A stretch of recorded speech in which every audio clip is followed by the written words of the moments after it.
encouraging and teaching kids to express their emotions, but this one is also throwing in biology in there and actually educating the kids about how our body reacts, how our body actually is equipped to handle stressful situations.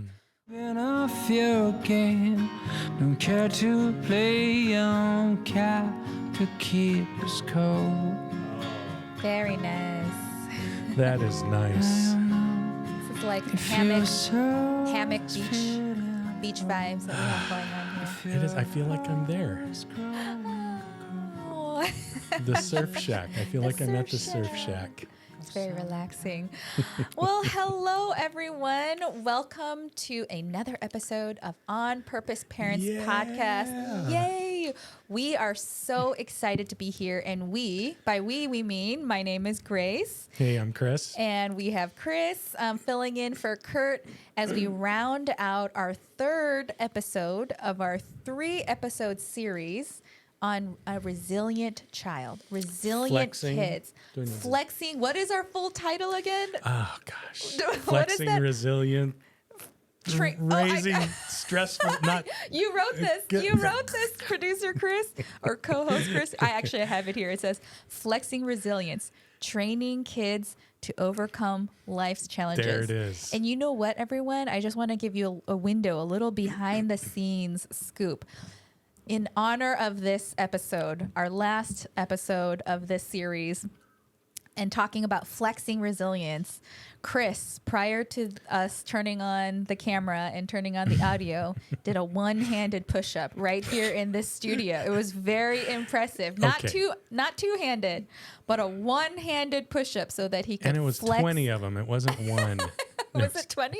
I somehow missed that part, but maybe it happened really fast and I didn't see. But all that to say is we are pumped up and we are ready. We love doing this. We love being here. Yeah. We love parents. Yeah. And we know how wonderful and how stressful it can be. Yep. And so we're here doing one-handed push-ups, whatever it takes to get, energized up for the topic at hand. So thank you all for joining us. We know that, everyone is busy. Parents are busy. Yeah. That's an understatement. But we just wanted to say we do not undervalue or take for granted the time that you spend with us listening to this podcast. And as always, we would love to hear from you as well. Drop us a note, an email. I think our email is Saddleback. Pastor. Parents. Parents. Parents at saddleback.com. Yes. But you can also just throw a comment if you're watching on YouTube. Yeah, just throw a comment in there and we'll respond to all those. But yeah, what's one thing, this is what you can put in the comments. What's one thing that we could do to improve this podcast? Because it's yours. I mean, we don't do it for ourselves. We do it for you guys. So yeah, throw in there one thing. Awesome. That would be great. And that is in sync with what we talked about last week. The second week of our 3-week series, we talked about failure and part of, helping our kids build a resiliency to failing and redefining it was asking for feedback. And so we want to do that as well. We want to hear from you and just do this journey together with you all. So, well, as we said, we are on our final episode of our series. And in our first week, what did we talk about? We talked about just the idea, the importance of self-worth for the kids, self-esteem, confidence, so we kind of defined resilience, bouncing back from tough times. Right. Is what that is, and how to raise resilient kids. And that's where we talked a little bit about. Well, you guys should listen to it. Listen. Yeah, because they nice they build on each other, yes, right? They do. It's like what the kids think, and it's what you say kind of determines just that foundation of how well they can be resilient in the face of just obstacles. So that self-worth. Second episode, we talked about failure. Yeah. How can we encourage our kids or equip them to face failure, which is going to be a guarantee in their life. And the better they know how to think about failure, approach failure, process failure, the more successful they will be in being able to bounce back. And We all fail. They're going to fail so many times, Right. like all of us. And It doesn't mean game over. Yes, not at all. Yeah. And this week, as we wrap up our series, we are going to be talking about the S word. STRESS. Is that right? Did I spell correctly? Spelling is actually... Were you spelling stressful? I think I just spelled stress. Oh, Did I yeah, stress. Okay. Yeah. STRESS. There we go. STRESS. Yes.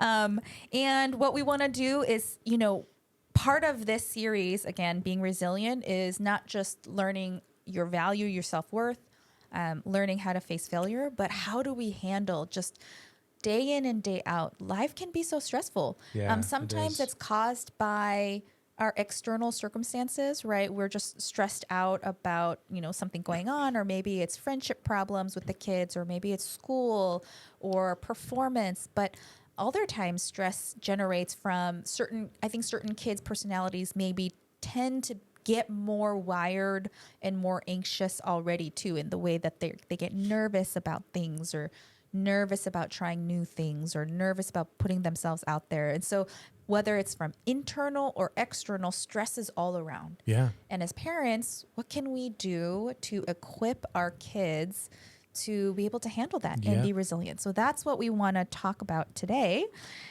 Chris, do you want to jump in with your first thought or encouragement? Yeah. So kind of the first thing that I was thinking is you want to help your kids recognize and cope with emotions. That they wouldn't stuff it down, that they wouldn't suppress it and repress it, right? Because that's terrible to do. That they should express it, right? Express it to you, and just understand what it is that they're feeling and going through during a stressful time.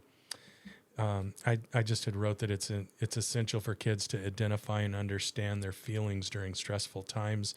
By acknowledging emotions, they can find healthy ways to cope with and manage stress. And it kind of makes me think of, so many stressful situations, right? You've got imperfect parents with imperfect kids, imperfect world, imperfect teachers, imperfect coaches, imperfect instructor. It's just everything is imperfect, and there's expectations and there's intentions. There's just so many things, right? Like you're saying, that cause stress.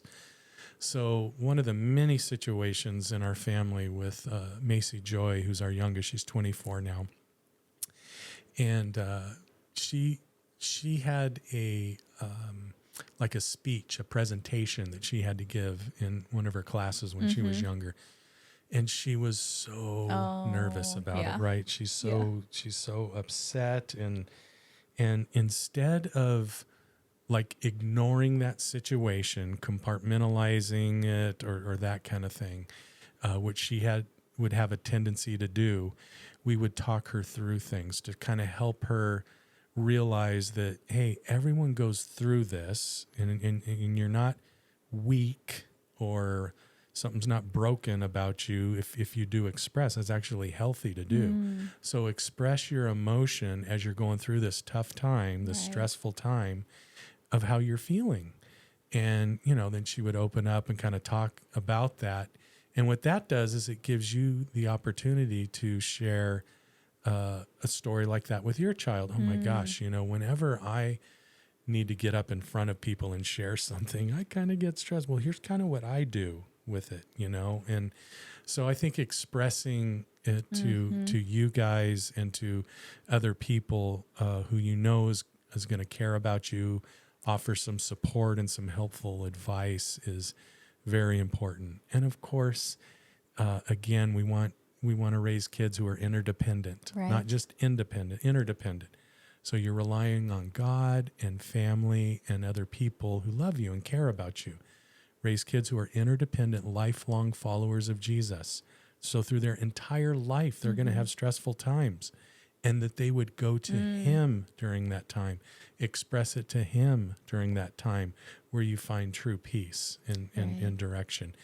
And so that they will can contribute, have a desire to contribute to God's kingdom. That's the big thing. Yeah. But So good. Yeah. Especially a lot of times the solution to stress is that there is no quick fix, right? It's the thing that's causing you stress is not usually going to go away quickly. So we have to learn how to navigate through that situation, and it might be a little while, right? Like, if you have that school presentation and it's 2 weeks out, for 2 weeks, that situation is still going to be hovering over you. And to be able to cope with that, being able to express that just helps you survive day by day and sort of manage that stress. That's really great. Picture a balloon that's deflated, right? And you start to blow up the balloon. And each time you blow into that balloon, maybe it's one stressor that happens in life. There are so many stressors that happen throughout the day, every day, for all of us, family, for parents, for kids. But as we're talking about your kids, they're thinking a certain way. They're feeling a certain way. These are negative. Someone says something about them that they make a mistake here. They don't do this, and just you're blowing into that balloon every time they're blowing into that. And when you express how you're feeling, that's like letting air out of the balloon. Right. So parents, when you are having a conversation with your child, you're sitting down and not just watching something, but you're actually having a conversation with them. You don't have your phone in your hand, and you're engaged. You're knee to knee, eye to eye, and you're asking them questions. You're allowing them to share, whether it's at dinner time with the family or one-on-one, before bed, or whenever that looks like. You're doing that. You are letting air out of the balloon, and you're allowing your child to release stress, right? So that they don't just pop from something, right? What a great illustration. That's a cool picture. That's a really cool picture. Actually, that was going to segue really well to my first encouragement, because that also has illustration, but I think I'm going to try yours as well. So mine was to educate. First, you need to do 20 one-handed push-ups. I did 40 before you came into the room, so I was already ready.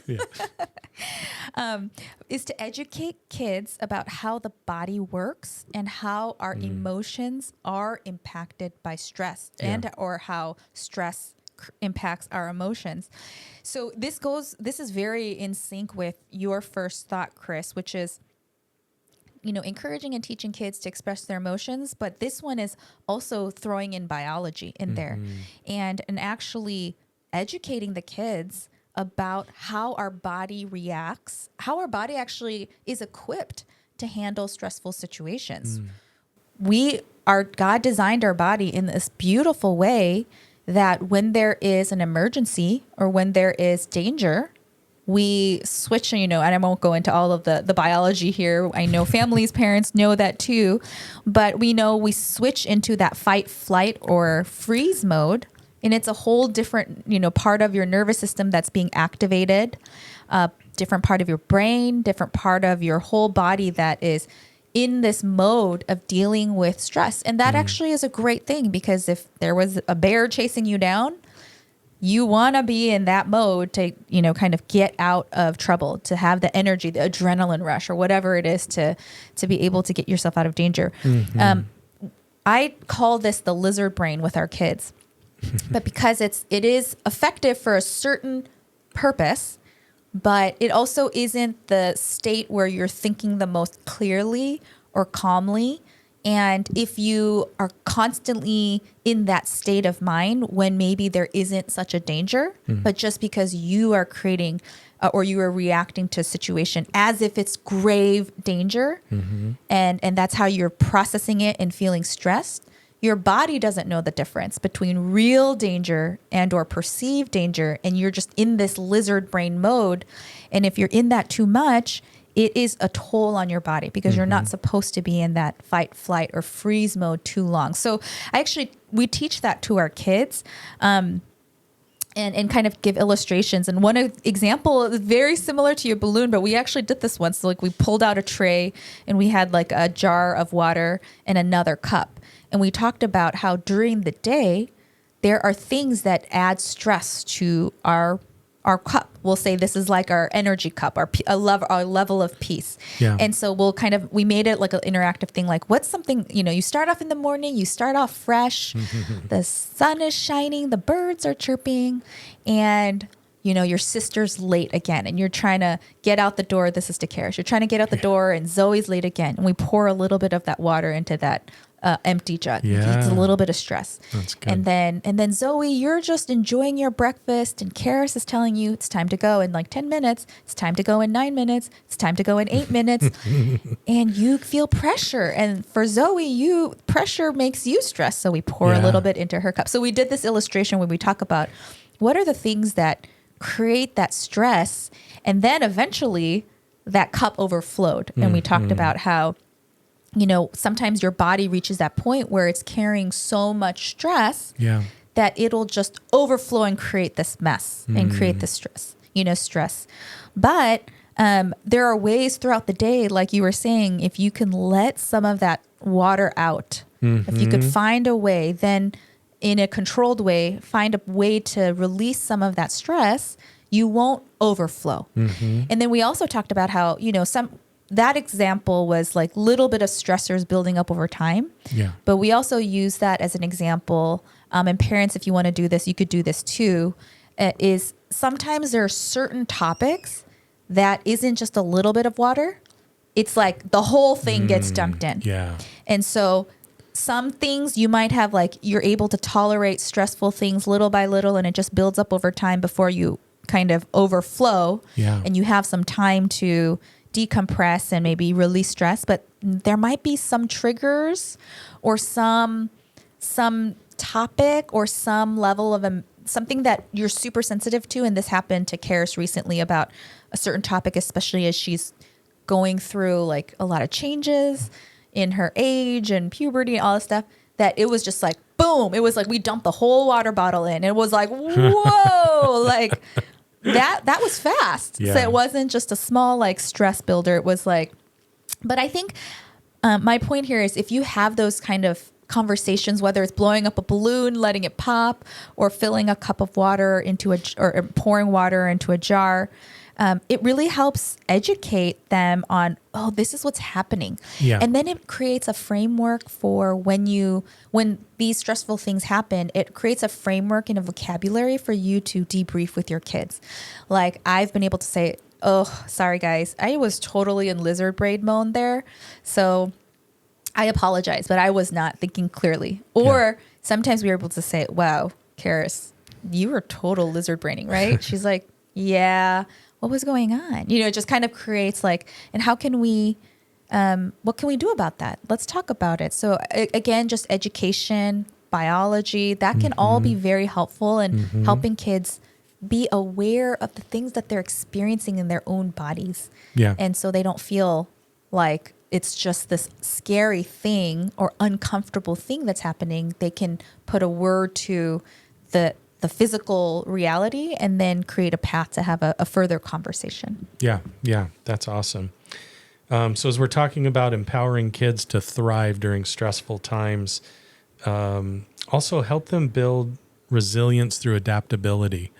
That thing is, I'm thinking about when our family moved to Florida and just how resilient my kids were during that point. So this was in 2007, and I went there for a position, a job change. And my son was in high school, Jacob. Kaylee was in middle school, and Macy Joy was in elementary school. Wow. And up until that point, we had lived in Southern California for like their entire lives, right? And I don't even think they've been on a plane many times, like if ever, kind of thing. So there was just so much change. They left their friends, their teachers, the neighborhood that we lived in for so long. They left their teammates, their classmates. So much change and into all this newness, and very stressful time. In fact, one of the most stressful times in a person's life is when they move. Right. And so our whole family was kind of going through that. But the kids, they really did well through that time. I think kind of the big thing that they did that helped them was when they embraced the change.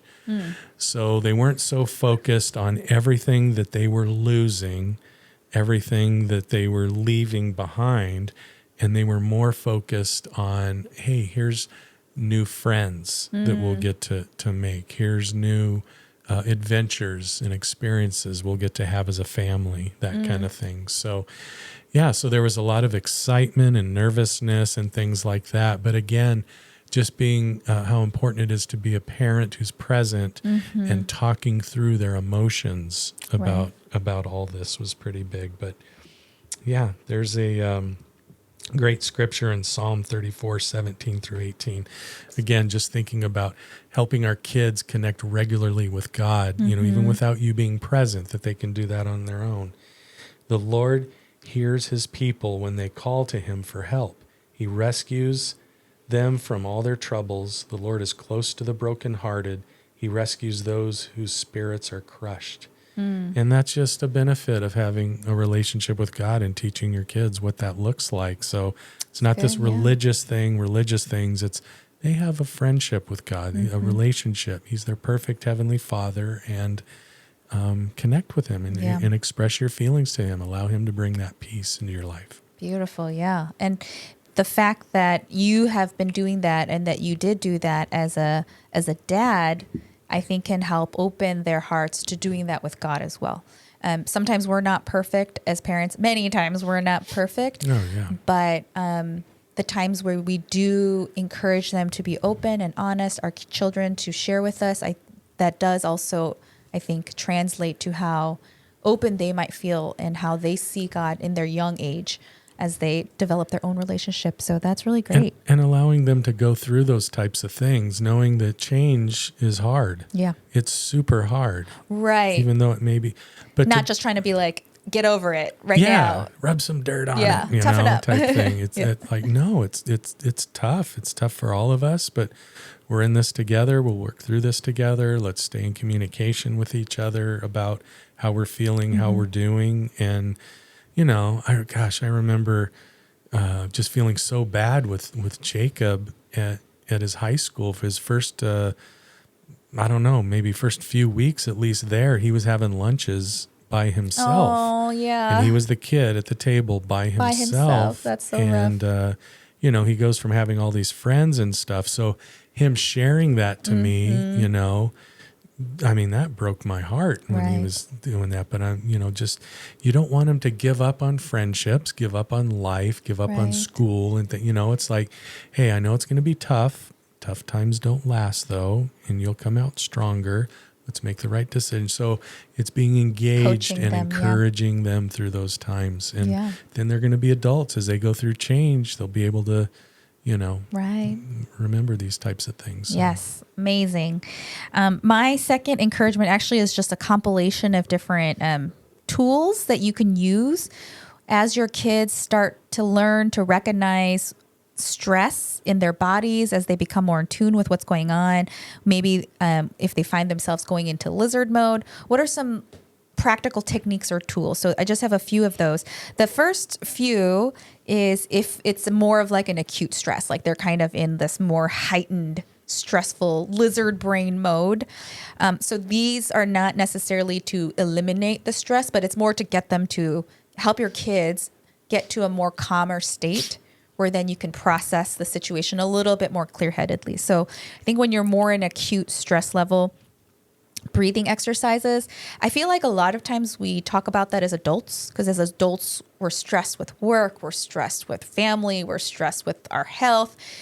There's a lot more conversation about breathing or, these things, mindfulness, but these are things that we can teach our kids as well. I actually use it a lot with Zoe, especially when she was younger, and it is something she can do now. She says, she'll say, I was stressed out and I tried the breathing and it helped a little, it didn't help too much. So she's interacting with it. She's trying with it. And so there are some fun things that we learned at a training that Sam and I went to, but you could do with your kids where you can make it fun. You're like, this is called the bumblebee, where you take a deep breath in And then on your exhale, you sound like a bumblebee. You're like, zzz. And so we'll sit there and we're like, let's just do 3 of those, Yeah. like breathe in and then you bumblebee. Zzz. And another one is you could be a snake. That one's very similar. You breathe in and then you, breathe out. Yeah. And then another one is like you're a lion. You breathe in and then you roar like, Yeah. kind of breathing out. So we just practice those things and say, hey, when you feel like your body is feeling stress, just try doing this. Just try 10 times and then let's go to the next step, right? Just Yeah. a tool in their toolkit. I would breathe in and then do the raspberry after. Wow, that Sorry. was pretty impressive. That almost sounded like you pressed one of your your buttons. That's like the sound effect. Yeah. But this was real and in person. Yeah. I'm glad we have a table between us, though. It's a good enough Well, and spatial distance. Kurt's mic is. You've gave it a nice cleaning. Yeah. I hope it's water resistant. Maybe we'll tell Kurt not to watch this episode. But yes, you have those. Even what Chris just suggested, those types of breathing exercises. Another thing I've done with Zoe when she's like really crying hard and maybe feeling stressed is close your eyes and count to 10, but you draw the number in your head mentally. Like you have a mental crayon and you're drawing 1 while you're thinking 1, and you draw 2 while you're thinking 2. And these exercises really are to help slow the brain, your thoughts, to then become more in sync with your body. So they're just, again, they're not going to get rid of the stress or whatever causes stress, but it's to, when you're super stressed, your brain might be moving faster than your body. Your breath might be out of whack from your thoughts. In these exercises, breathing or this counting to 10, but drawing it mentally are things to just kind of bring your body and your mind together in this short term and just kind of calm you down and get you back to thinking, not lizard brain mode. The other thing when you're not like necessarily like in acute kind of stress or meltdown mode is, like you said, teach them words to label their emotions. That's a very powerful thing. I know we've talked about that in past episodes. And then also practice problem solving, with your kid. Instead of being just this blob, stressful worry and you saying, well, don't worry about it. It's going to be okay. You might want to just spend 15 minutes, grab a whiteboard, like write down what the stress is and then like brainstorm together. Okay, so what are some action steps that I might be able to take here in this situation?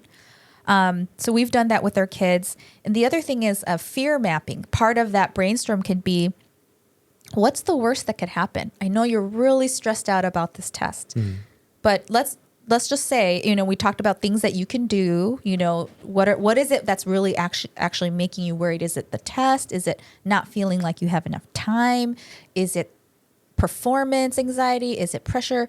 Is it you're worried about what people will think about you? Like, we're trying to kind of dive into it to see what is the cause. But fear mapping is saying, well, what's the worst that would happen? And is that worst really that bad? And oftentimes it's not. Oftentimes it's this blob of anxiety. And when you break it down, you can provide some comfort to your kids that hopefully they can do themselves as they grow up. It's actually not as horrific as I'm thinking, as the feeling feels when I'm just stressed and not thinking clearly. An example of this was when Karis went on her first sleepover. She was so excited. It was great. They had a really great time. She was sleeping away from the house. But she has a watch where she can text, and it was like midnight.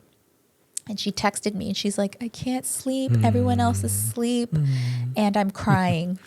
And I was like, oh, man. So I was like messaging with her for a little bit. But what helped her was we said, okay, Karis, what it turned out to be is because Karis is very time-oriented, very punctual. So she was seeing the clock, like, it's 12:30 now. It's 12:35 now. It's 12:40 now. And I'm still not sleeping. Time, and it's getting later and later. And so she was getting herself worked up. And what we were saying was, oh, are you afraid like you're not going to get enough sleep, or it's the time pressure that was causing your anxiety?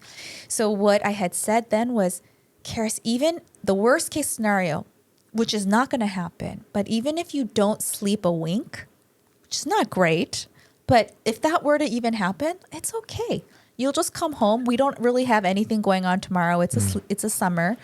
You can rest. We'll let you rest at home. You can take naps tomorrow. I've pulled all-nighters before. It's not the best, but you're fine. The worst, not sleeping a week, wink, you'll still be fine. Yeah.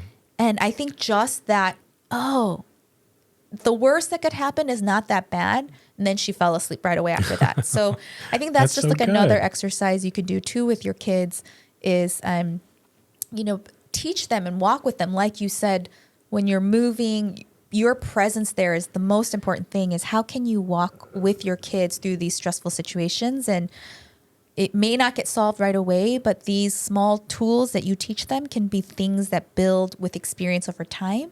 And we hope that they can then use on their own in the future to help them address these stressful situations. Yeah. Yeah. Oh, gosh, that's so good. Teaching them so well.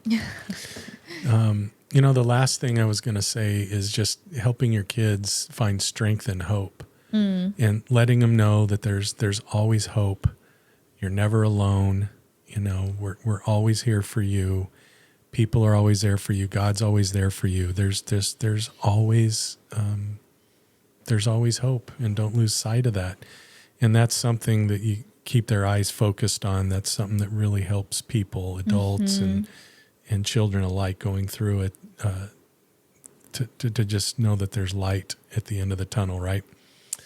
And I just think there's a saying that I would talk with my kids about all the time, and just saying, the person who says I can and the person who says I can't are both right. Right? Yeah. So if you feel like you can do something or you can't, I mean, it just attitude isn't everything, but it is a difference maker in how your kids think with stuff. So there is hope. You can get through this. You will get through it, as opposed to, this is The end this of the is world. the end. I can't do it, with so many different things, depending on the different age and stage of your child, and Right. the stress and the tough times that they go through. And it just, you want to be there and you want to listen to them. That's so important. Yeah. That you're the person that they listen to, and they're not going just telling other people, because if you're not listening to them, they're going to be sharing with other people with stuff, right? So give them that time. I know your time's valuable, and I know you're busy, but when your kids get to my kids' age, that's one of the things that you're going to wish that you had done different, is spent even more time than you did with them, even if you did a good job with it. Right. I look back on that and I'm like, I wish I would have listened to them a little more, spent a little more time with them, and even enjoyed each one of those phases Right. of their life a little bit more, that kind of thing, instead of, just doing a bazillion things, because they grow up so fast. Your kids will be my kids' age. Like in a blink. Yeah, it's Yeah. just, you can't believe how quick it goes. Yeah. And you don't want to lose that. Right. So Yeah. you're the one who's going to make the most difference in their life if you're present.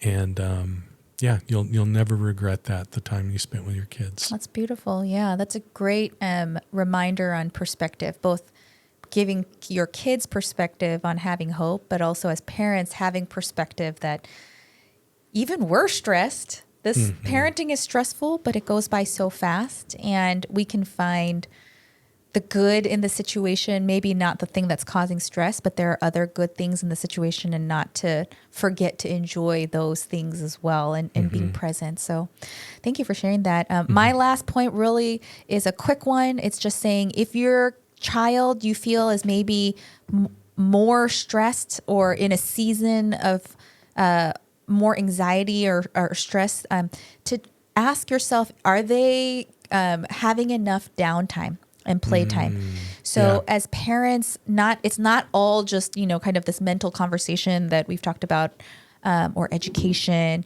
but sometimes it's just physical, is that getting outside in nature, doing physical activity, making sure they're getting enough sleep, that physical, away from screen time, physical health makes a real big difference. And so while your kids are under your schedule influence, if you can make sure you build in time to go to the park, to swim, to ride the bike, to, go to the jump house or jump on a trampoline, or even just go for a family walk if you can here and there.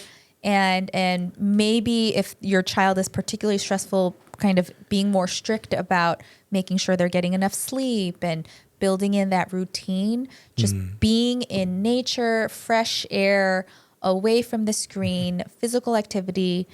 It should not be ignored when we're talking about stress, because we are, as humans, multifaceted, spiritual, mental, physical, it's all and tied in together. all tied in together. And so that's just another area to think about, is, are we ignoring that, that piece of it? And is that something we need to build into our routine and habits that may be the main difference that make things better? Yeah. Yeah. Tina and I, when we first had kids, and we started talking about the difference of our upbringings and how they were different. And what do we want for our kids? What do we want home to be like? So we said, let's pick one thing we want home to be like and kind of create that atmosphere. So we settled on jacuzzi. Oh, nice. You know how when you're cold and you first get in the jacuzzi, how does that feel? Yeah. Oh gosh, it's like it tingles. It feels so good, and then you're in, and it's relaxing, and it's just so chill. So we want our home environment to be like a jacuzzi, and that's so awesome. we would do different things. Like whenever the kids would walk through the door, we would just kind of like that. Cheers. Yeah. That old show when Norm would come in and everyone would go, Norm, in the bar, that thing. It was kind of like There's that, he'd say, hey, babe, call whatever their nickname was. Hey, welcome home, just a big hug. So glad you're here. Whatever you had, tough day, crazy out there, not crazy in here. Right. And so we tried to create that. Wasn't the nickname Billionaire? Yeah. Hello, my little billionaire. That's if you don't know what we're talking about, yes, you need to go back and listen to episode 1. That wasn't the welcome, the daily welcome. No, that was when she woke up in the morning. Oh, okay. That was that thing. Yeah. But just there's so much crazy getting torn apart from negativity out in the world. Home can't be a place that's like that. So we need to commit on that. And as they got older, it's like we need to commit as a family on that. So what things do we need to make sure we're doing or not doing to have Create our that home space. be a jacuzzi? That's great. I love that. I love that you and Tina actually came up with the image and the illustration of what you wanted, because that's so helpful. I think, I'm going to have that conversation with Sam, because just something simple like that helps in the craziness of parenting and daily life, just kind of refocus us to, what is the atmosphere? Yeah. What are we trying to create, and how do we make that happen for our family, for our children as they're growing up? So that's wonderful. Yeah. Aren't our parents doing an amazing job? They are. Listening to this, taking their time just to want to catch one or two things, just to get to be a little bit better parent, but their pursuit of caring for their kids so much and wanting to be a better parent. Absolutely. It's so great. Yes, if you are listening, if you made it through all 3 episodes of the series and with us as we close out the series, thank you for listening, but thank you for what you do in your daily life, in the daily grind, things that no one else sees, that you are just continuing to do what you do and not give up, to be resilient parents, raising resilient kids. We are so thankful for you. We're praying for you. We love you. And we know we talked about a lot of things over the series, but if there was just 1 or 2 points that resonated with you, we hope that helps you on your journey, and we are here for you. So thank you so much, and we'll see you next time. Yeah, click on there, watch that, or watch this one here, or subscribe. Bye, everybody.